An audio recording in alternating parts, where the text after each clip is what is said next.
Kasalanan mo to. Kung hindi ka nagpatangay sa Desmond na yan, hindi masisira ang unang plano. Sita ni Zoe kay Sofia.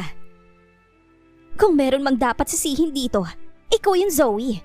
Kung hindi mo tinukso si Desmond, hindi mangyayaring ganito. Maayos na sana ang pagsasama naming dalawa. Pero anong ginawa mo? Natigilan siya. Wow! Kasalanan ko pa pala ngayon ang lahat? Samantalang ito ng agaw ng asawa niya? Look, Sofia, kung hindi man ako, ibang babae malamang ang aakit sa lalaking yon para maghiwalay kayo. Saka teka nga muna, pakiulit nga ang sinabi mo. Baka nakakalimutan mong unang naging akin si Desmond. Alam mo nang may asawa siyang tao. And yet, pinatulan mo pa rin. Saka baka nakakalimutan mong nakipagsabwatan ka sa kanya para idispatcha ako. Yamot na paalala niya rito. Natahimik itong bigla. Hindi ko na alam kung saan ako pupunta pagkatapos ng lahat ng to. Deserve mo kung ano man ang kahihinatnan ng buhay mo, Sophia. Sabi niyang pinipigilang madala ng emosyon. Hindi niya ito dapat kaawaan. Dahil kung ano man ang mangyayari pagkatapos ng lahat ng ito, iyon ay ang mga consequences nito sa piniling desisyon. Tinahak mo yan. Panindigan mo. Pareho lang tayong nabaliw sa sobrang pagmamahal kay Desmond. Oo, pero kahit na kailan, hindi ko naisip pumaslang ng tao para lang sa pansarili kong interes. Talaga bang ganyan ka? Ni wala kang remorse sa katawan? Hindi ba dapat pagsisisihan mong lahat ng mga ginawa mo? Bakit parang wala man lang pagsisisi dyan sa katawan mo? Sabi niya habang tinitingnan ito ng madiin. Oo, pinagsisisihan ko ang mga nagawa ko sa iyo. Pero kung bibigyan ako ng pagkakataong baguhin ang lahat, pipiliin ko pa rin sumama kay Desmond. But this time, titiyakin kong wala nang ibang babae pang makakalapit sa kanya. Mas baliw ka pa sa akin. Hindi ba dapat ikaw ang unang makaintindi sa akin? Dahil minsan sa buhay mo, naging baliw ka rin ang labis mong pagmamahal kay Desmond? Halos paanas lamang na tanong ni Sofia sa kanya. Ramdam niya ang paghihirap ng kalooban nito. Bigla siyang napaawa dito. Sa bagay, bakit nga ba hirap siyang makaintindi? Samantalang dati ay bulag na bulag siya sa labis na pagmamahal niya para kay Desmond. Hindi mo pa rin ba ako kakausapin? Tanong ni Zoe kay Lucas na makapag-check-in na sila sa isang 5-star hotel na si Alejandro ang nagbayad. Ikinuha rin ito ng safe na apartment si Sofia. Narinig pa niya kay Alejandro na ito na ang bahalang mag-ayos sa kasong isasampa kay Desmond. Tiningnan siya nito ng matiim. Hanggang ngayon ba? May nararamdaman ka pa rin sa lalaking yun? Natawa siya sa tanong nito. My God, Lucas! Masyado ba akong magaling umakting kaya pati ikaw napaniwala ko sa mga sinabi ko kanina kay Desmond? Umismid ito. Ano pa bang dapat mong pagdudahan sa akin? Ha? Sabi niyang lumapit dito at ikinawit ang mga kamay sa leeg nito. Mahal na mahal kita. Kaya nga kahit na alam kong magagalit ka, pinilit ko pa rin si Alejandro na pumunta sa location niyo. Hindi ko kaya kapag may nangyaring masama sa'yo. Aniya rito. Isa pa yan sa akin na iinis ko sa'yo. What if napahama ka? Sana next time, huwag ka na nakikialam. Dahil alam ko naman kung anong ginagawa ko, okay? Sorry na. Malambing na sabi niya. Inilapit niya ang mukha dito at hinagkan ito sa labi. Alam na alam mo kung paano alisin ang inis ko ah. Nagiinit ang buong katawan na komento nito sa kanya. Lihim siyang napangiti sa kamuling itinuloy ang pakikipaghagkan dito. God, ngayon niya na-realize kung gaano siya kaswerte sa lalaking ito na handang itaya ang buhay para sa kanya. Maya-maya pa ay naramdaman na niyang naglalakbay ang mga kamay ni Lucas sa katawan niya. At sa huli, pareho nilang pinainit ang gabi at pinuno niya ng mahihinang sigaw ang loob ng kwarto hanggang sa sabay na maabot nila ang sukdulan. Walang ekspresyon ang mukha ni Desmond habang dinala siya sa loob ng selda. Hindi pa tapos ang lahat, maghihiganti siya at hindi siya makapapayag na mauuwi lang sa wala ang lahat ng kanyang pinaghirapan. Muli niyang naalala si Zoe. Hindi siya makapaniwalang ang babaeng inalapusta niya ay ang babae ring magpapabagsak sa kanya. Paano nakasurvive ang babaeng yon? Paano siya nito napaikot? Masyado niyang na-underestimate ang kakayahan nito. Hindi naman pala ito ganoon kabaliw gaya ng inaakala niya.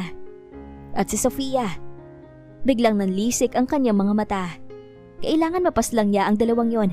Kailangan mapatahimik niya ang mga ito. Anong kaso mo? Dinig niyang tanong ng isang matandang lalaki sa kanya. Punong-puno ito ng tattoo sa katawan at mukhang wala pang ligo. Hindi niya ito pinansin.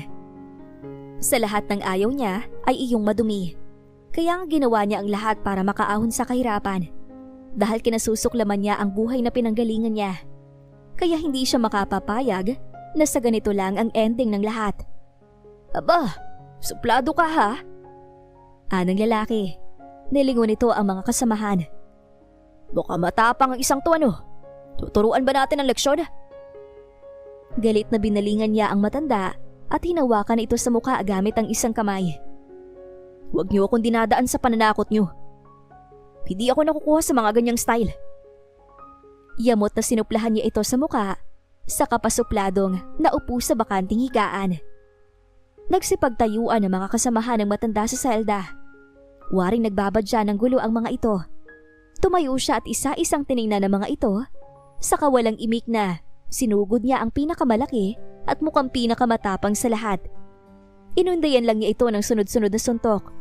Wala lang ilang minuto ay bumagsak na ito sa sahig. Napaurong ang ilang naroroon nang masaksihan ang bilis at lakas niya. Tahimik na bumalik siya sa kinauupuan. Hindi niya sasayangin ang kanyang lakas sa mga walang kwentang tao. Ang kailangan niyang pag-isipan ngayon ay kung paano niya mababalikan ang mga kalaban niya. Isa-isa niyang tatapusin sina Sofia, Zoe at ang mayabang na lalaking yon. Tonta! Ang isa sa kanyang mga tauhan ang pinagdiskitahan ni Clara nang malamang pumalpak si Desmond sa plano nitong idispatcha si Zoe. Sinampal niya ang nakatayong lalaki sa kanyang harapan, saka tinutukan ng armas. Sinabihan na kita, hindi ba? Ang sabi ko, wag na wag mo akong babalitaan ng bad news kapag pagod ako. Napatungo lang ang lalaki. Muli niya itong sinampal, saka pinaalis na sa kanyang harapan. Nilingon niya ang maid na naghahanda ng kanyang agahan. Kapag ganitong mainit ang ulo niya, ayaw na ayaw niyang pinaghihintay siya ng matagal. Where's my breakfast? Singhal niya rito. Heto na po. Natatarantang dinala sa harap niya ang kanyang breakfast. 2 toasted bread, cottage cheese, 2 German sausage, 2 scrambled egg with tomatoes, 1 slice ng avocado, at umuusok na kapeng barako. Umaga lang siya kumakain kapag weekends. The rest of the day ay binubuhos niya sa pag-eensayo upang mas lalong tumalas ang isip niya at maging alisto ang kanyang katawan. Maya-maya ay naalala niya si Zoe. Magaling talaga si Lucas dahil kuhang-kuha nito ang mukha niya. Parang gusto na naman niyang magwala sa galit habang naiisip ang malaki niyang pagkakamali. Hindi niya dapat ipinakopya ang kanyang mukha. Ngayon, naging karibal pa niya ang sarili niyang mukha sa pag-ibig para kay Lucas. Hindi siya makapapayag na basta na lang maagaw sa kanya ng imposturang babaeng iyon si Lucas. No way. Pagkatapos kumain, ay nagtungo siya sa hideout ng kanyang mga tauhan. Inabutan niya naglalaro ng baraha ang mga ito. Damn! Sa halip na mag-ensayo kayo, heto at nagpapalaki kayo ng mga tiyan!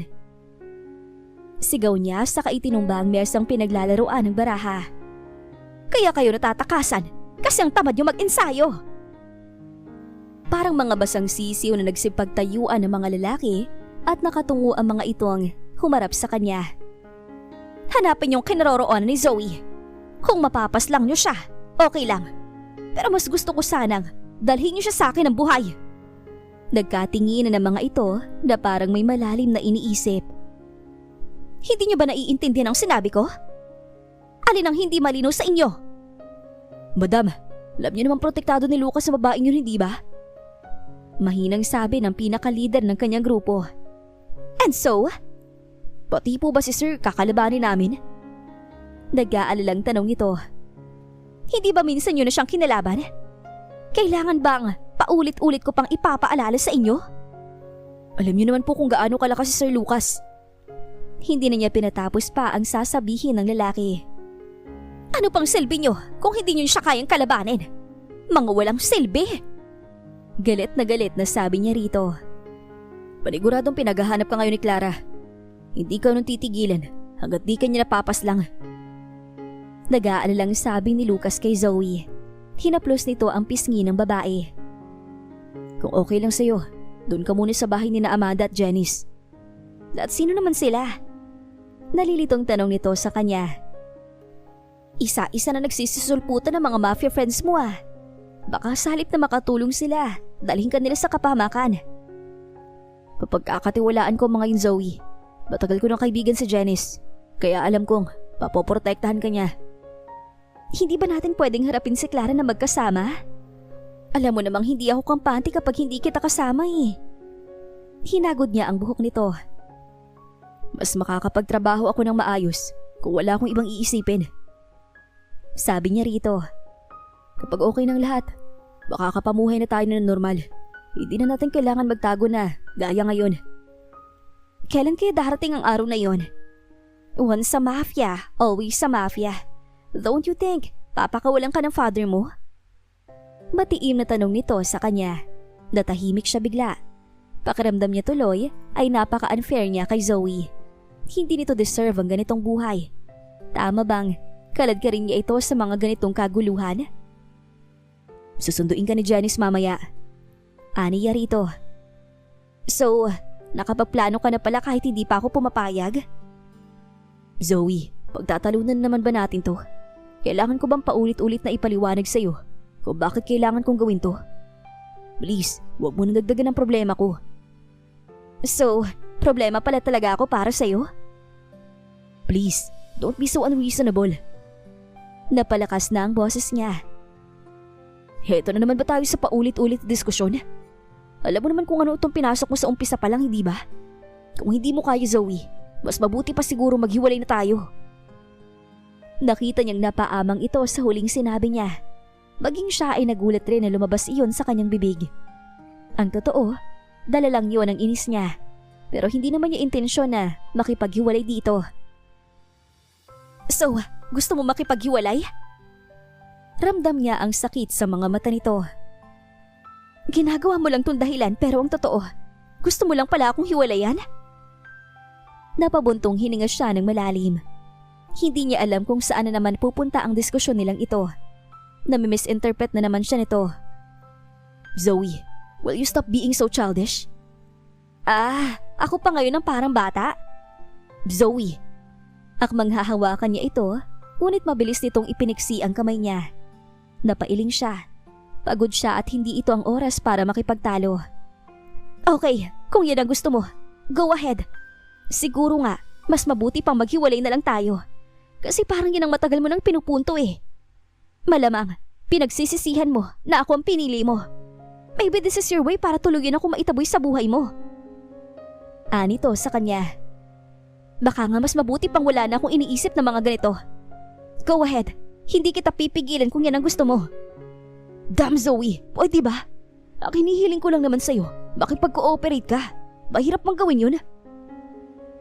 Pansin niyang nangingilid na ang luha nito. Ano pa ba tong ginagawa ko ha? Ang hirap kasi sa'yo Lucas. Ayaw mo kong isama sa mga plano mo. Kaya tama ka. Baka nga kailangan na nating maghiwalay. Zoe, please. Para itong walang narinig at nagdadabog na pumasok sa loob ng banyo. Napakuyom ang kanyang mga palad. Maya-maya ay huminga siya ng malalim. Siguro nga ay mas tamang hayaan na muna niya ito. Hindi siya makakapag-isip ng maayos kapag ganitong napakarami niyang iniintindi. Saka na lang niya aayusin ang tungkol sa kanila kapag naayos na niya ang ibang mga problema na dapat niyang unahin. Kagaya ni Clara at ang pagtutuos nilang mag-ama dahil marami itong dapat na ipaliwanag sa kanya. Tahimik na tahimik si Zoe nang sumakay sa magarang off-road vehicle ni Janice. At gaya ng iba pang mafia friends ni Lucas, gwapo rin si Janice. Tall, dark and handsome. Napaisip tuloy siya. Bawal siguro ang pangit na mafia sa barkadahan ng mga ito dahil lahat ay walang pwedeng itapon. Pero syempre, pinakamalakas ang appeal ni Lucas para sa kanyang paningin. Pero masama pa rin ang loob niya rito, kaya hindi niya ito kinikibo kahit na pumayag na siyang sumama kay Janice. Siguro nga ay hindi naman siya gaanong mahalaga sa lalaking yon, Dahil kung kani-kanino na lamang siya nito basta ipinagkakatiwala. Mas lalo lang sumasama ang loob niya. Feeling talaga niya ay pinagsisisihan na ni Lucas ang pagpili nito sa kanya. Kung si Clara ang pinili nito, wala siguro itong ganitong problema ngayon. Sa bagay, sabi naman ni Lucas, isa siya sa problema nito. Mismong sa bibig na nito iyon narinig. Gusto naman niyang maiyak nang maalala ang naging pagtatalo nila kanina. Hindi nga niya alam kung sila pa ba nito ngayon. Hindi ba nagsuggest ito ng breakup kanina at sinang-ayunan naman niya? Ibig sabihin ba nun, break na nga silang talaga? Ang tanong, kaya ba niyang mawala si Lucas sa kanyang buhay? Alam niyang hindi, pero ang lakas ng loob niyang tanggapin ang hamon nito kanina. Tanggap niya ang hamon. So ibig sabihin, break na nga sila? Napakagatlabi siya. Ayaw niyang makita ng kaibigan ni Lucas na umiiyak siya, kaya as much as possible ay pinipigilan niyang mapaluha. I'm sure, magkakasundo kayo ng asawa ko. Narinig niyang sabi ni Janice sa kanya. Pilit ang ngiting sumilay sa kanyang mga labi. Sana hindi siya magalit sa iyo na tumanggap ka ng stranger. Huwag ka mag-alala, Zoe. Alam na niya ito kagabi pa. In fact, si Manda ang unang tinatawagan ni Lucas. Sabi nito sa kanya. Besides, matagal ko ng kaibigan si Lucas. Kaya kahit ngayon lang tayo nagkita, kampante ng loob ko sa'yo. Ibig sabihin, kilala mo rin si Clara? Nakibit ito ng balikat sa kamuling lumingon sa kanya. Let's not talk about her. Ang totoo, once ko lang siya na-meet. Kapag magkakasama naman kami ni Lucas, we seldom talk about women. Mostly businesses or bagong sports and gadgets sa mga topics namin. Hindi na siya kumibo pa. Bakit naman ito magkukwento ng tungkol kay Clara sa kanya? Siyempre, alam niya nag-iingat lang ito. Hindi naman maiaalis na kay Lucas ang loyalty nito. Parang pinipiga na naman ang puso niya habang iniisip pa lang na makikipagbalikan si Lucas kay Clara. Ang lakas ng loob naman niyang tanggapin ang hamon nito. Hindi naman niya iyon kayang panindigan. Ang totoo, ang gusto lang naman niya kanina ay suyuin siya nito. Naghihintay siya, pero hindi nito ginawa. Para pang ang hindi na mahintay na mapaalis ako. Talaga nga sigurong problema lang ang tingin nito sa kanya. Nang makarating sa Santa Elena, ay na-meet niya ang asawa ni Janice na si Manda. Bagay ang dalawa, gwapo at maganda. Kagaya ni Amara ay nakapagpalagayang loob rin kaagad niya ang babae. Matabil rin ang anak ng mga ito na si Gertrude. Kahit paano, pansamantala muna niyang nakalimutan ang stress na nararamdaman dahil sa mga ito. Paano mo natanggap ang tunay na pagkatao ni Janice? Tanong niya nang ito na mismo magkwento sa kanya na alam nito na mafia ang asawa. Mahal ko eh. Sagot nitong napabuntong hininga. Pero kasama ng pagtanggap ko sa buong pagkatao niya, yung mga sakripisyo at takot na kinaharap ko. Mabuti na lang, eventually, napagpasya niyang talikuran ang lahat. Pero hindi ba parang once sa mafia, always sa mafia? Paano niya basta-basta matatalikuran yon?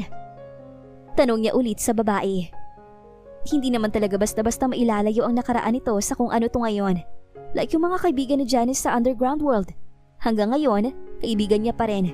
But since may anak na kami, alam kong ginagawa ni Janice ang lahat para hindi nabalikan ang nakaraan. Mabuti at pumayag ka na dumito muna ako. Nahihiyang sabi niya rito. Kung ako lang ang tatanungin mo, ayoko na sana makaabala pa. Kaya lang. Ano ka ba? Yung mga pinagdadaanan mo ngayon, pinagdaanan ko na rin dati. Kaya ngayon pa lang, ihanda mo ng sarili mo, Zoe. Hindi ganun kadali ang magmahal ng isang mafia. Bukod sa mapanganib ang buhay nila at marami silang kaaway, marami ka ring magiging karibal na mga babae. Ewan ko ba kung bakit lapitin sila ng mga babae. May pait sa mga labing napangiti siya. Naalala niya ang mga babae nagkakandara pa kay Lucas. Si Felicitas, si Eliza, si Clara at ako. Swerte nga lang niya dahil siyang nagwagi. Pero talaga nga bang siyang nagwagi? Heto at hindi niya nga alam ngayon kung ano ng status ng relationship nila ni Lucas. Habang sa kabilang dako, tinawagan muna ni Lucas ang ina ni Zoe para mag-imbestiga kung ano ang pagkakakilala nito sa kinasanayang mga magulang ni Zoe na si Mr. Rolando at Anisita Pineda. Ang tanging alam ko lang, matagal na nagtrabaho sa kanilang asawa ko. Sagot ni nanay sa kanya.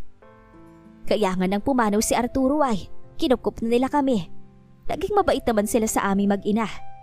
Hanggang maaksidente nga si Zoe, kaya dinala siya ng mga ito sa Amerika. Nang bumalik, hindi na ako nakilala ng anak ko.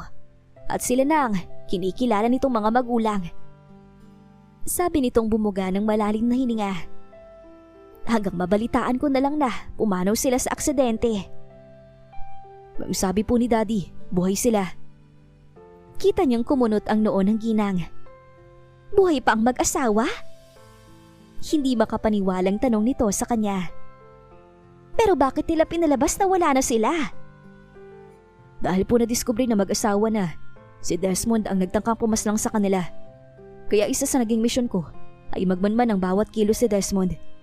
Kaya nga nasaksihan ko kung paanong parang hayop na isinilid ni Desmond sa sako si Zoe at itinapon sa bangin. May hindi pa siguro sinasabi ang ama mo.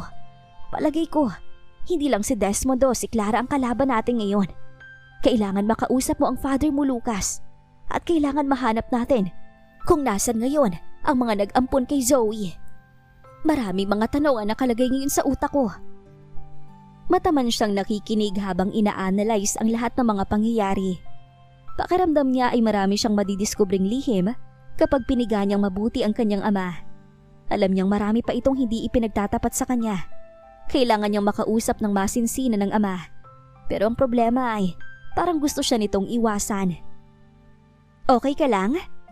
Nag-aalalang tanong ni Manda kay Zoe nang mapansing balisa ito. Sa ilang araw na pananatili nito sa bahay, ay nagpapalagayang loob na sila. Nakikita niya ang kanyang sarili dito. Naramdam niya kung gaano nito kamahal si Lucas at nagawa nitong tanggapin kung anuman ang tunay nitong pagkatao. Nag-aalala ko para kay Lucas. Sabi nito sa kanya. Hindi ko kakayanin kapag nawala siya. Zoe, baka nakakalimutan mong mafia boss si Lucas. Alam na alam nito kung anong ginagawa nito. Kaya wala kang dapat ipag-alala. Bumuntong hininga ito ng malalim. Ang totoo, masigit ko pang ipinag-aalala ay kung makipagbalikan si Lucas kay Clara. Para kasing hangin yung status ng relationship namin ngayon. Sa sobrang inis ni Lucas sa akin, hinamon niya ako ng hiwalayan at tinanggap ko naman kaya hindi ko alam kung kami pa ba or what. Sabi nitong hindi mapakali. Kung talagang kayo ang para sa isa't isa, kahit na anong mangyari, kayo pa rin sa huli. Pagbibigay assurance niya kay Zoe. What if hindi pala talaga kaming para sa isa't isa? Mahal na mahal ko si Lucas, na hindi ko nga akalaing kaya ko muling magmahal ng ganito. Hindi ko na siguro kakayanin kapag pati ito nawala pa. Listen Zoe, kahit anong mangyari, palagi mong kakayanin. Kung talagang hindi kayong para sa isa't isa, wala kang magagawa sa universe.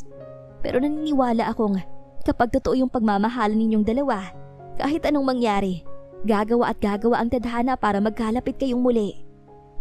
Sabi niya rito, maniwala ka sa akin, subok na subok ko na yan. Pero hindi ko naman gusto maghiwalay kami. Then after 2 years, saka ulit kami magkakasama kagaya ng sa inyo ng asawa mo. Life is too short, ayoko ng ganon. Gusto ko kung kami. Anito sa kanya. Then bakit mo tinanggap ang hamon niya?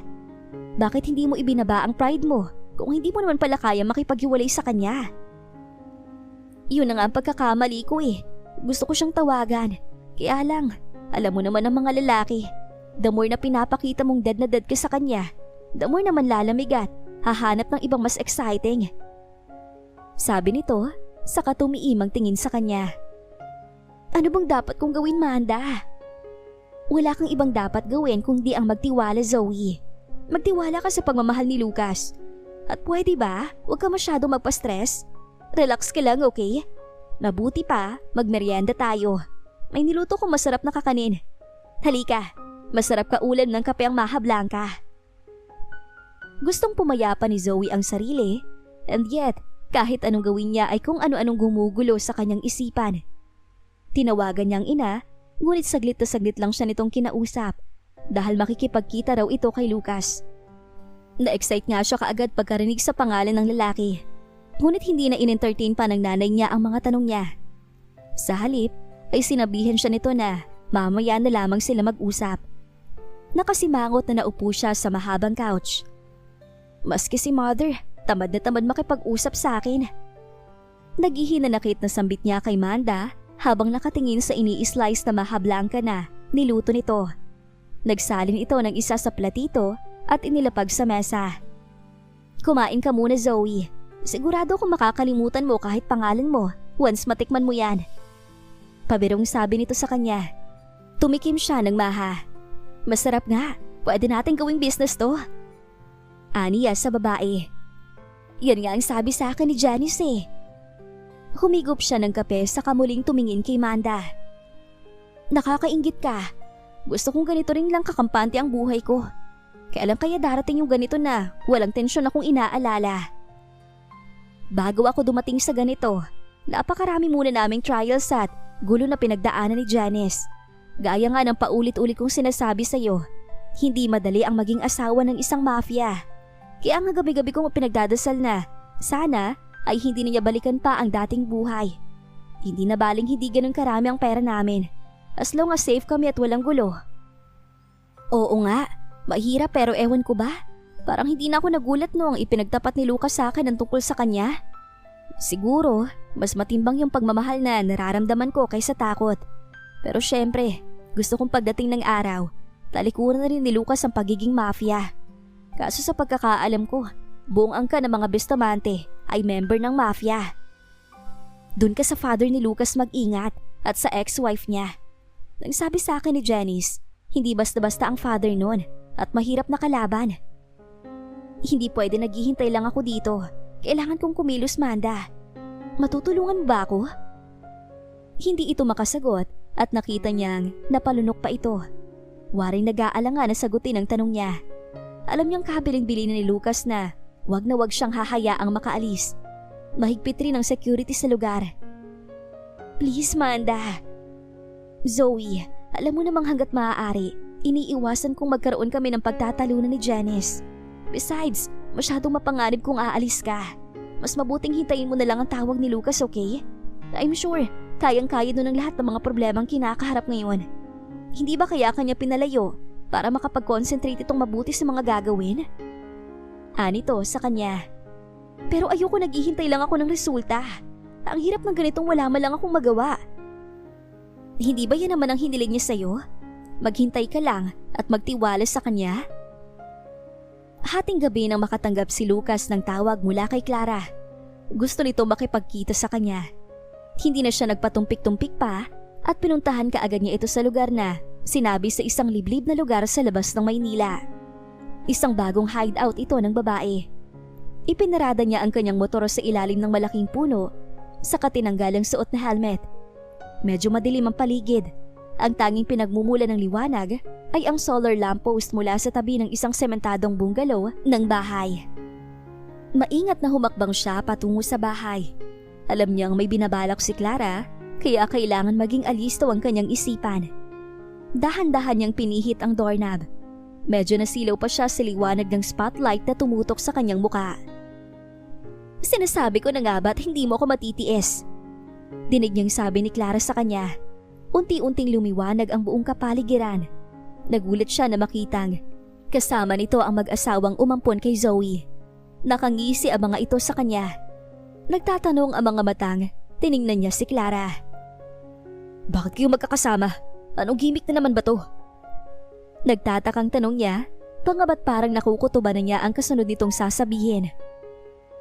Don't tell me magkakasabot kayo para paglaruan ng... You're right, Lucas. Meet my biological parents, Rolando and Aniseta Pineda. Sabi ni Clara sa kanya. Bigla siyang natigilan. Nagulat ka ba na ang nag-ampon kay Zoe ay ang biological parents ko, ha, Lucas? Anitong napatawa. Natawa rin ang dalawang matanda. Tumayo ang matandang lalaki at bahagyang lumapit sa kanya. Lahat ng pangyayari sa buhay ni Zoe, sinadya naming mangyari sa kanya. Actually, kami ang nagtulak kay Desmond para pagplanuhan itong paslangin si Zoe. Nagkibit ang balikat ng matandang lalaki.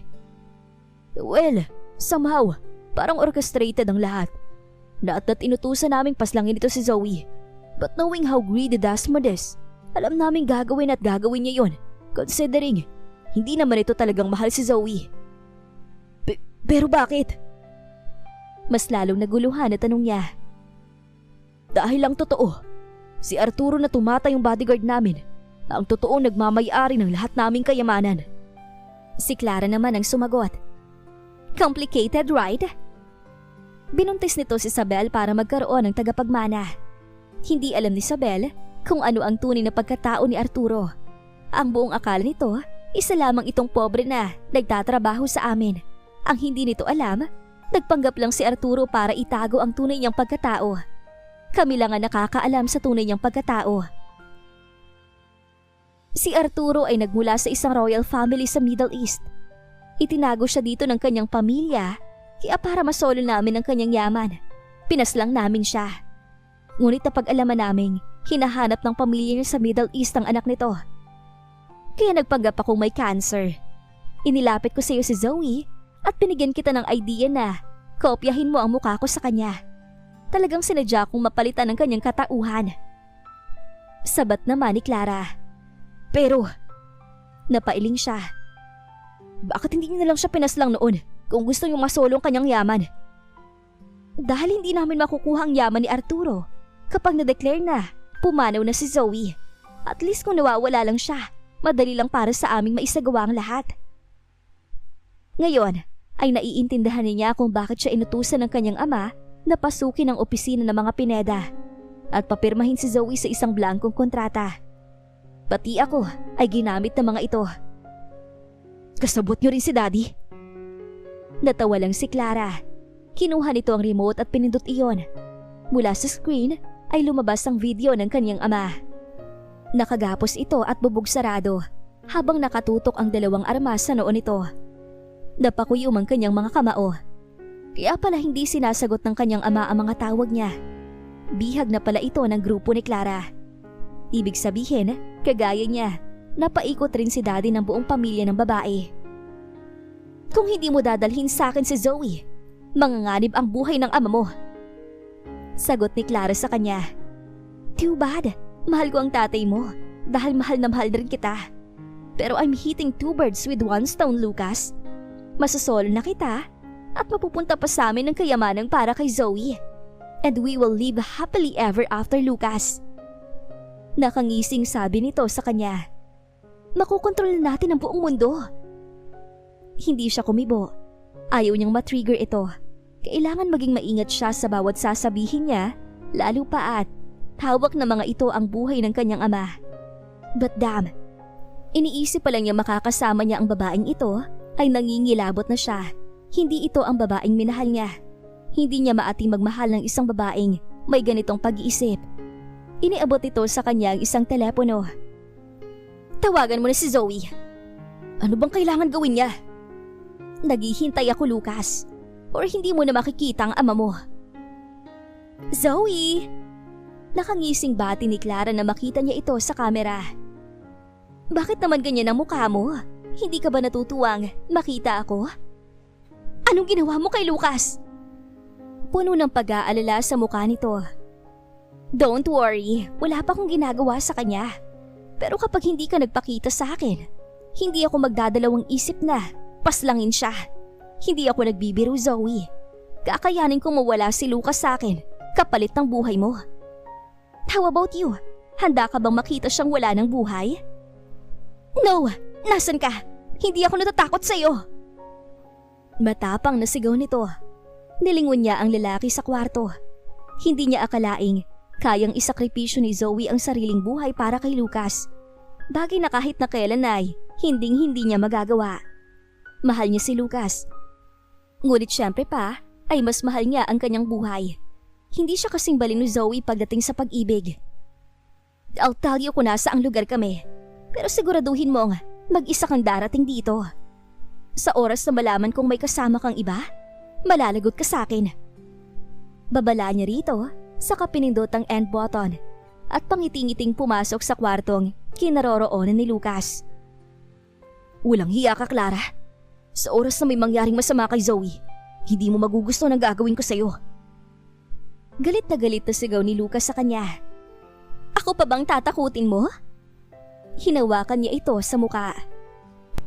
Sabi ko naman sa'yo, hindi ako basta-basta kalaban. Aniya rito, sa kasinabayan ito ng malakas na tawa. Ito bang sinasabi mong pagsasakripisyo para sa samahan ha? Oo Lucas, para sa samahan kaya ako to ginagawa. Kapag ako nang namumuno ng organisasyon, babaguhin kong lahat ng patakaran. Sisiguraduhin kong ang organisasyong ito ang magpapatakbo ng buong mundo at magiging sunod-sunuran na lang ang ibang organisasyon. Kitang-kita niya ang pagtitiim ng mga bagang ng lalaki. Mas lalo siyang na-excite habang nai-imagine ang mundo sa kanyang mga kamay. Dapat maging proud ka sa akin. Aniya pa sa lalaki. Diba baliw ka na Clara? Sinasabi mo lang yan ngayon, pero kapag hawak ko na ang buong organisasyon, wala ka nang magagawa kundi ang sundin ako. Tiningnan niya ito na may pangaakit sa mga mata. Makikinabang ka rin naman sa bagong patakaran, Lucas. Tiningnan siya nito ng masama. Huwag mo kong isali sa kabaliwan mo. Naiinis na siya at mabilis niyang kinuha ang armas sa bulsa at itinutok dito. Wala kang karapatang bastusin ako. Hindi ako nangingiming paslangin ka. Singhal niya rito, saka tinadyakan ito ng ubod lakas at nagmamadali nang lumabas ng kwarto. Hawak ni Clarang mag-ama? Gulat na tanong ni Janice nang sabihin niya dito ang mga sinabi ni Clara. Alam ko sinadya ni Lucas na numero kong tawagan ito para makausap ka. Palagi ko, humihingi siya ng tulong ko at ng buong grupo. Janice, parang gustong magprotesta ni Manda, ngunit hindi na nito tinuloy pa ang sasabihin. Sa halip ay tumango na lamang. Tayo na, sa daanan natin pagplanuhan kung anong dapat natin gawin. Mag-iingat kayo. Ani Manda sa kanila na ginagap nito ang isang kamay niya. Zoe, huwag kang gagawa ng isang bagay na ikapapahamak ng isa sa inyo ha. Huwag mong paiiralin ang emosyon mo. Makinig ka lang sa sasabihin ni Janice kung gusto mong maging matagumpay ang lakad niyo. Tumango siya rito. Sa kasalukuyan ay wala siyang ibang nasa isip kundi ang kaligtasan ni Lucas. Handa niyang isakripisyo ang kanyang buhay alang-alang dito. Kaya nga kahit mapanganib, ay hindi siya natatakot na muling makipagtuos kay Clara.